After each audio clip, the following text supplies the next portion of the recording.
Why? Well, first of all, de Gaulle hated the fact that Churchill and Truman had not given him the appropriate respect that he felt he deserved. One of the reasons that happened while I was there is that France withdrew from the military alliance. De Gaulle threw us out. We had to pack our bags and move the entire kit and caboodle from Paris to Brussels. And I was there at the time when it happened. But you cannot imagine what an international headquarters is like. It's like a wasp's nest. As I said, the Greeks and the Turks were snarling at each other all the time. The French were always angry at everybody.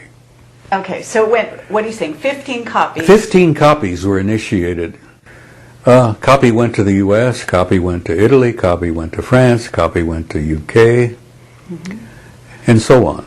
15 copies were out. One copy, I think the 14th or the 15th, came right there in the vault at Shock. Okay. Reading material for the controllers, the full colonels who ran the 24-hour-a-day war room. So you weren't the only one that read it? Oh, no. No, we had an American Air Force general by the name of Robert Lee. Robert Lee read the thing. And inside the war room, we were a select group. We all had the highest clearance possible. The enlisted men and the officers mingled closely. The enlisted men the senior enlisted men, most of us were top, E7s or E8s, and a couple of E9s. So we mingled closely, and it wasn't on a first-name basis. There was always respect for rank. But when you work in a war room like that, and you work closely together over the years, you get to know each other pretty well. General Lee's aide told me, he said, when the old man read that story, or read that report, the assessment, he told me that the general threw his hat across the desk and he says, do you know what the hell this means? Everything we've got, everything we've done, everything we've had, doesn't mean a damn thing. The conclusions of the study, after 3 years, concluded that they had been coming here for a very long time, that they apparently had some involvement in the origins of our species. Big shock to traditional people, particularly Christians and Muslims people. It was interesting is that apparently there was not a threat involved. If they were hostile or aggressive, they would have been over a long time ago. Now, what was their purpose? Well, the study was not able to conclude that. It said that the military committee will continue this research, which indicated to me that the study in some form had continued, that this document in '64 was simply an initial conclusion. Okay. But when they concluded that there were 4 different extraterrestrial groups involved, and one of them was totally human, looked just like us, that was a big shock to the old traditional mindset of the military. The admirals and the generals, they couldn't deal with it. We formed, back in those days, what we called the Old Boys Network.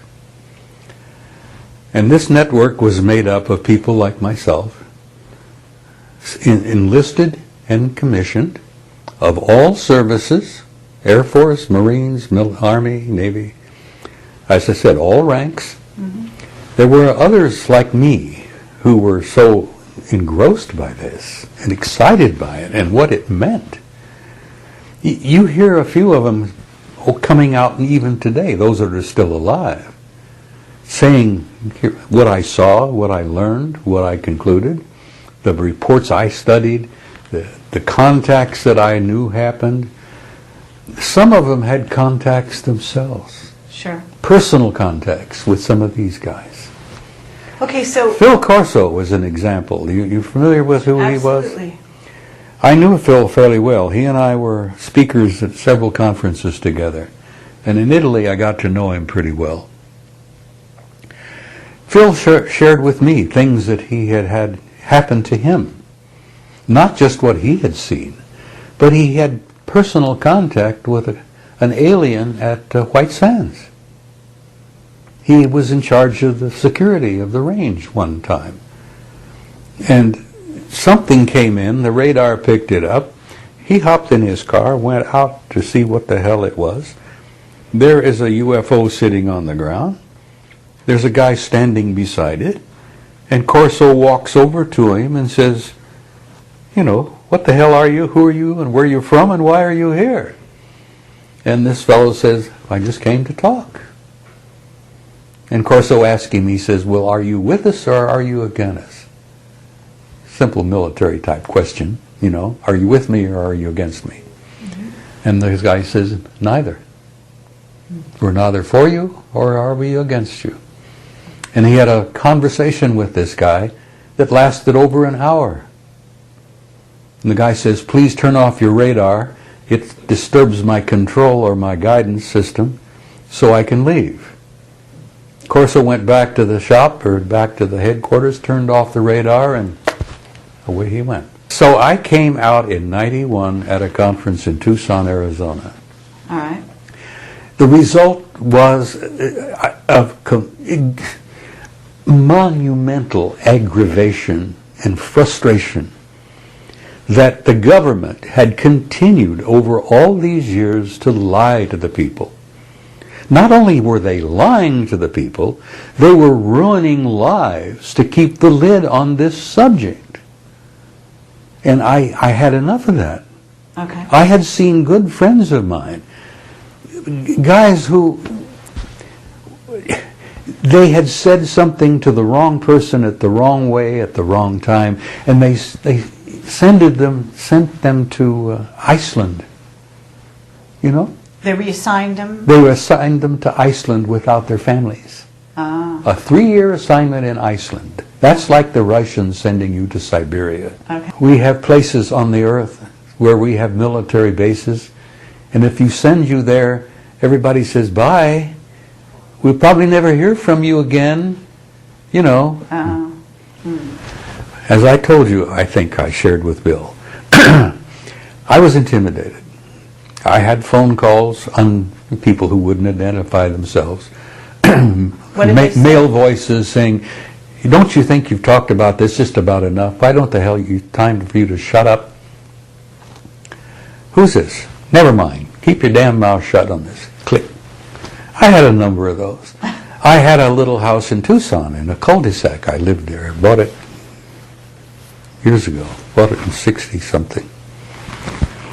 I'm sitting there one day reading or whatever, and I hear a very distinctive sound. Mm-hmm.